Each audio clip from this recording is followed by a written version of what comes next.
Welcome back. I'm Shamitria Rout-Banks, the Rowdy Math teacher, and this is part 2 of my 7-part summer blog series focused on formative assessments. In part 1 of the series, I gave a quick overview of formative assessments, the purpose and the importance of them, how teachers are currently using them in the classroom, and then I offered a new perspective, a perspective that's based on the book, The Formative 5. And in this book, they introduce 5 techniques that teachers can use every day to formally assess their students.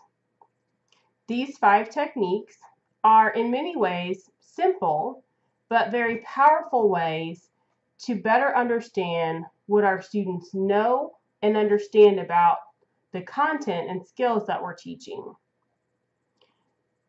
In part 1 of the series, I described the tools as assessments done with intention and in the moment. And so as we continue through the series, I would like for us to look at the assessment tools with that lens, with intentionality and in the moment. With that, let's begin. The first technique is observations.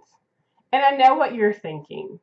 You're saying to yourself, why is observation a formative assessment tool? And I can say that I personally thought the exact same thing, but as I delve into the section on observations, I began to understand more clearly.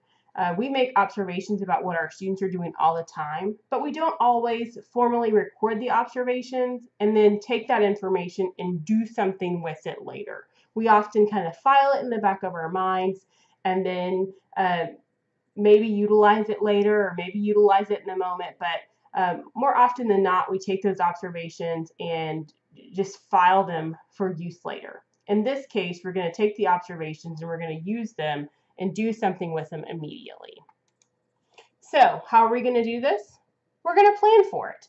In order to be intentional, we have to plan for the use of observations during our lesson. Here's our plan. We're first going to think about what our standard is and answer the question, what do you expect the students to be able to do? And that really is identifying the standard and the expectation. What's the final outcome of that particular standard? What do you expect the students to be able to do at the end of the lesson? Next, and this is probably the most important piece, is to identify what does the standard look and sound like. And this may actually have several breakouts, but we want to be able to say, if students are performing this skill successfully, what does that look like and what will that sound like?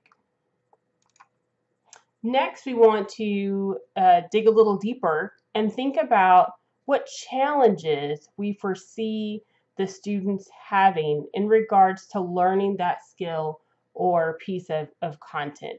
What challenges, what misconceptions, how might they misunderstand the skill? We want to think about that and plan for it in advance so that we know how to address it later.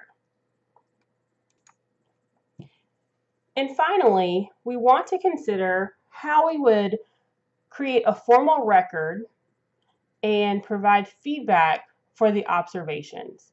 That's an important piece because in order for something to be formative, this is something that one of my coaching buddies said to me one time, in order for something to be formative, we have to do something with it. So this question 4 is the do something. What are we going to do with the information? And how are we going to record it? Let's look at an example. I have a sample planning sheet here, and I've chosen a standard that I'm going to use to break out and show you how you can plan for using observations as a formative assessment tool in the classroom. Let's take a look. So this standard is solving real-world problems involving the division of fractions and whole numbers.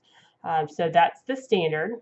And the second piece is thinking about what that going to look and sound in the classroom. And so here are some breakouts that I thought through. So first, students have to be able to correctly identify the dividend and the divisor in the story problem. That's hurdle number one, really. Second, I want them to be able to use a visual fraction model to represent the problem and show the quotient, and to be able to identify that here's the problem, and then what part of that visual model is actually the quotient. And then next, I want students to be able to have the correct use of an equation to represent the problem and the solution. So once they've got some of the other pieces, then can they take that and make it into an equation where the numbers are in the correct spots? And then finally, as I'm listening to them and their discussions, or as I'm talking to them, I'm stopping and asking questions, can they correctly use the terms dividend, divisor, quotient, and equation? So those are my 4 breakouts. That's what I'm going to look for and listen for as I'm conducting the observations. Next, challenges that I foresee students possibly kind of stumbling with. First, students often reverse the dividend and the divisor.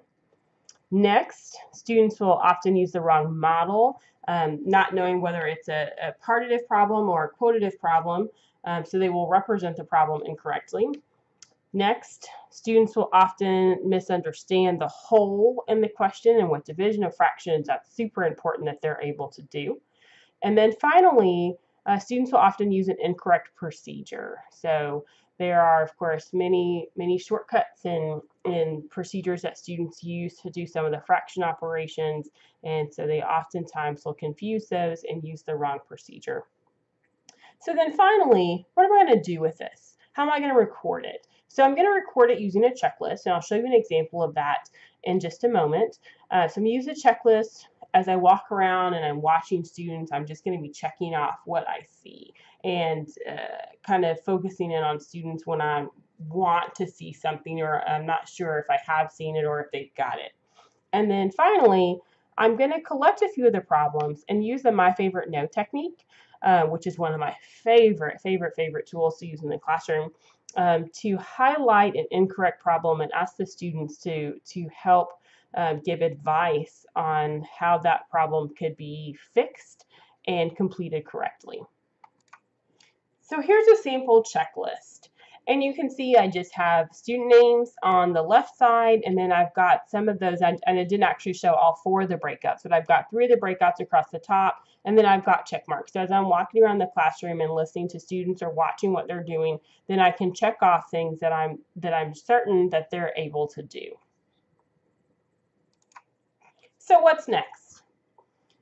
At this point, after I've collected the data and I've picked up some of the sample story problems and I've chosen the My Favorite No to use with the class, I'm going to take that checklist and I'm going to use it to help me plan for the next day.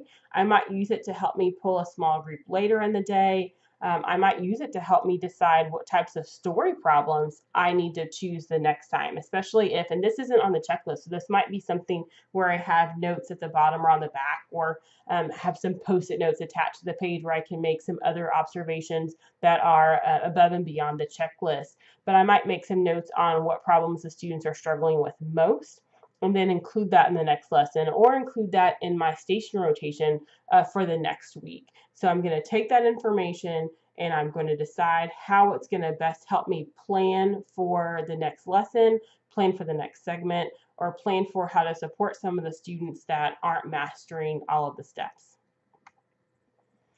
And that's all for observations. I would like to invite you back to the next part of the series where we will talk about using interviews as formative assessment tools. In the meantime, you can check out thewritingmathteacher.com for an observation planning sheet and checklist freebie. Thank you again for joining me. I'll see you next time. Bye.